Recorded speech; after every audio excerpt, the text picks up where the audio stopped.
Ravi de vous retrouver pour ce nouveau numéro du Dessous des cartes. Aujourd'hui, je vous emmène à l'un des postes frontières entre la Pologne et l'Ukraine. Regardez, nous sommes en novembre 2023. Il s'agit d'un blocage organisé par les routiers polonais pour gêner les routiers ukrainiens. Pourquoi ? Parce que depuis l'invasion russe de l'Ukraine, les routiers ukrainiens sont autorisés par Bruxelles à rentrer dans l'Union sans permis particulier, concurrence jugée déloyale par les routiers polonais. C'est une crainte qu'ont certains Européens. L'Ukraine pèserait lourd si elle rejoignait l'Union européenne. Alors au-delà, on a voulu poser la question suivante. La guerre en Ukraine donne-t-elle un nouveau rôle aux pays de l'Est ? État balte à l'avant-garde du sevrage vis-à-vis des hydrocarbures russes ? Nouveau rôle stratégique de la Pologne, notamment d'un point de vue militaire ? Pays des Balkans, candidat à l'Union, l'Europe va-t-elle pencher toujours plus à l'Est ? La réponse avec nos cartes. 1989, la communauté économique européenne, 341 millions d'habitants, est un club de 12 démocraties prospères. Sa capitale, Bruxelles, abrite aussi l'OTAN, alliance militaire défensive de 14 membres, créée en 1949 par les États-Unis, face à l'occupation soviétique de l'autre Europe, celle de l'Est. Pologne, RDA, Tchécoslovaquie, Hongrie, Roumanie et Bulgarie. La chute du mur de Berlin, puis la fin du pacte de Varsovie, ouvre un nouvel horizon à 133 millions d'habitants, si l'on inclut dans cet Est européen les États baltes et les Balkans. L'ex-RDA intègre la CEE et l'OTAN dès la réunification allemande le 3 octobre 1990. En parallèle, la constitution par Moscou d'une nouvelle alliance, la communauté des États indépendants et le déclenchement de la première guerre de Tchétchénie inquiètent les anciens satellites. Résultat, en 1999, Varsovie, Prague et Budapest rejoignent à leur tour l'OTAN, celle-ci s'étant engagée à ne pas stationner d'armes nucléaires dans l'ex-bloc de l'Est. L'alliance fête alors ses 50 ans, vient de pacifier la Bosnie-Herzégovine, intervient militairement lors de la guerre du Kosovo, ce qui irrite grandement Moscou. Entre 2004 et 2020, 11 autres États de l'ex-empire soviétique vont s'ancrer à l'ouest, sous le parapluie de l'OTAN. États baltes, Roumanie, Bulgarie, Slovaquie et Slovénie, plus 4 États des Balkans, Croatie, Albanie, Monténégro et enfin Macédoine du Nord. En parallèle, Bruxelles a fixé dès 1993 des règles aux pays de l'Est qui veulent intégrer l'Union européenne, les critères dits de Copenhague. Démocratie, respect des minorités, économie de marché viable, intégration du droit européen. Entre 2004 et 2007, l'UE s'ouvre ainsi à ses 10 États, plus Malte et Chypre, aidant à y améliorer infrastructures et niveau de vie. Mais le degré d'intégration européenne varie selon le pays. Parmi ceux qui sont entrés dans l'UE avant 2008, les États baltes, la Slovaquie et la Slovénie sont désormais membres complets des espaces Schengen et Euro, mais la Pologne, la République tchèque et la Hongrie, soit 59 millions d'habitants, restent hors de l'euro, faute de convergence suffisante. L'adhésion simple de Bucarest et de Sofia, hors euro et hors Schengen, a été repoussée de 3 ans pour cause de corruption et de manque de contrôle des frontières. Mais surtout, d'autres divergences plus fondamentales apparaissent au grand jour. Dès 2010, l'autoritaire Viktor Orban transforme la Hongrie en démocratie illibérale, réduisant les droits de l'opposition et de la presse et jouant la carte nationaliste, y compris vers les minorités hongroises des États voisins. La Hongrie est suivie en 2015 par la Pologne, 5e État le plus peuplé de l'Union, où les ultra-conservateurs du parti Droit et Justice attaquent juges, droit à l'avortement et homosexuels. Lors de la crise migratoire de 2015, ces pays dits du groupe de Visegrad refusent une répartition équitable des demandeurs d'asile en Europe. Enfin, en 2018, en Slovaquie, un journaliste dénonçant la corruption du pouvoir est assassiné. Ces atteintes aux valeurs fondamentales de l'Union européenne choquent l'Ouest, créant une méfiance quant à la possibilité de nouveaux élargissements. Promis dès 2003 aux pays des Balkans, ils n'aboutiront que pour la Croatie en 2013. La Russie de Vladimir Poutine, elle, bloque les rapprochements de la Géorgie et de l'Ukraine avec l'Union européenne et l'OTAN, en occupant en 2008 en Géorgie l'Ossétie du Sud et l'Abkhazie, et en Ukraine le Donbass et la Crimée en 2014.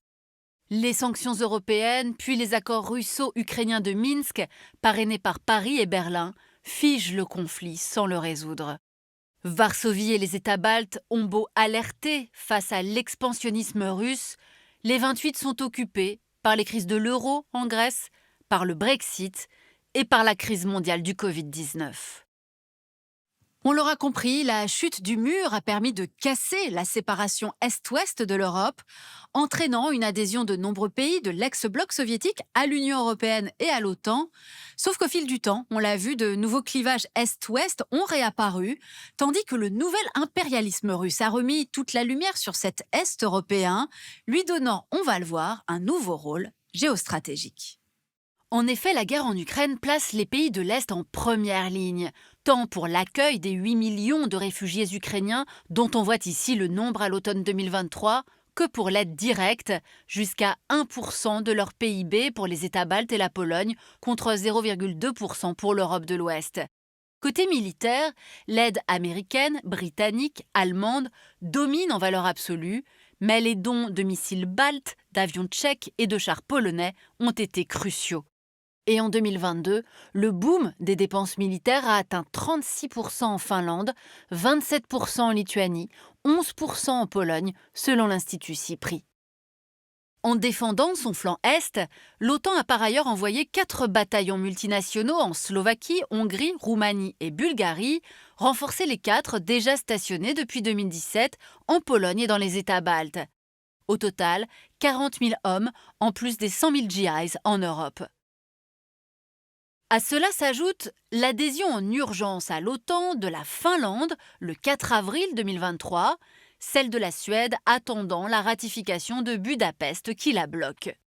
De quoi tripler la frontière commune OTAN-Russie. On voit ici les 1340 km de la frontière Finlande-Russie qu'Helsinki a commencé à fortifier sur certaines sections. L'OTAN contrôle aussi la Baltique, qui était jusqu'en 1989 un lac soviétique. En réaction, Moscou a déployé des missiles Iskander dans son enclave européenne de Kaliningrad, capable d'atteindre la Suède. En cas de guerre directe, l'OTAN déploierait jusqu'à 300 000 soldats le long de sa frontière Est. Ce nouveau poids géostratégique renforce également l'influence politique des pays de l'Est à Bruxelles. Depuis 2014, les États baltes alertaient l'Europe d'une trop grande dépendance énergétique vis-à-vis de la Russie. En 2022, Berlin suspend enfin les 2 gazoducs Nord Stream. Par ailleurs, l'UE va voter 11 paquets de sanctions contre la Russie et débloquer 75 milliards d'euros en 2022-2023 pour l'Ukraine et les pays limitrophes, autant que les États-Unis. Côté énergie, les États baltes montrent l'exemple en mettant fin à toute importation de gaz russe. Pologne et Roumanie jouent désormais également les premiers rôles en Europe. Pour contourner le blocus russe en mer Noire, des couloirs sont établis via ces 2 pays, permettant d'exporter 60% des céréales d'Ukraine. Sans oublier les 60 millions d'euros de dédommagement pour les agriculteurs polonais, roumains et bulgares. Surtout, lors des Conseils européens de 2022 et 2023, l'idée d'un élargissement aux Balkans, à l'Ukraine, la Moldavie et la Géorgie a fait son grand retour.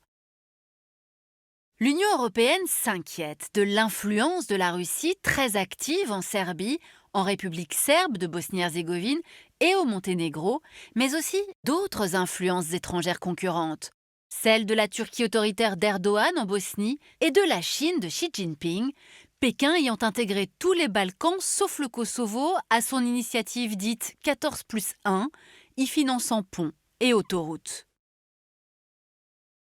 Sauf que cet élargissement de l'UE n'a rien d'évident. Côté candidat, les 6 États des Balkans, 17,5 millions d'habitants, doivent progresser sur le plan de la démocratie et de la lutte contre la corruption. Par ailleurs, les escarmouches entre la Serbie pro-russe et le Kosovo restent fréquentes, 5 États de l'UE refusant toujours de reconnaître le Kosovo. Enfin, l'Ukraine, la Moldavie et la Géorgie ont toutes des troupes russes sur leur territoire. Et puis il y a un défi colossal pour cette future Union européenne élargie. Comment éviter la paralysie d'une Union à 36 ? À elle seule, l'intégration de l'Ukraine, 37 millions d'habitants souvent ruraux, absorberait 20% des fonds européens, selon une étude de l'UE. Et à 36, impossible de conserver un vote à l'unanimité pour toutes les grandes décisions, ni même d'avoir des commissaires pour tous les États membres. Ces réformes institutionnelles de l'UE, indispensables, seront difficiles. Surtout, la guerre en Ukraine menace désormais de diviser cet Est européen. Si le nouveau gouvernement polonais de Donald Tusk, élu en octobre 2023, est favorable aux aides à Kiev, en Slovaquie, l'eurosceptique Fico veut les réduire, tout comme le hongrois Orban, seul dirigeant européen à avoir rencontré Poutine en 2023.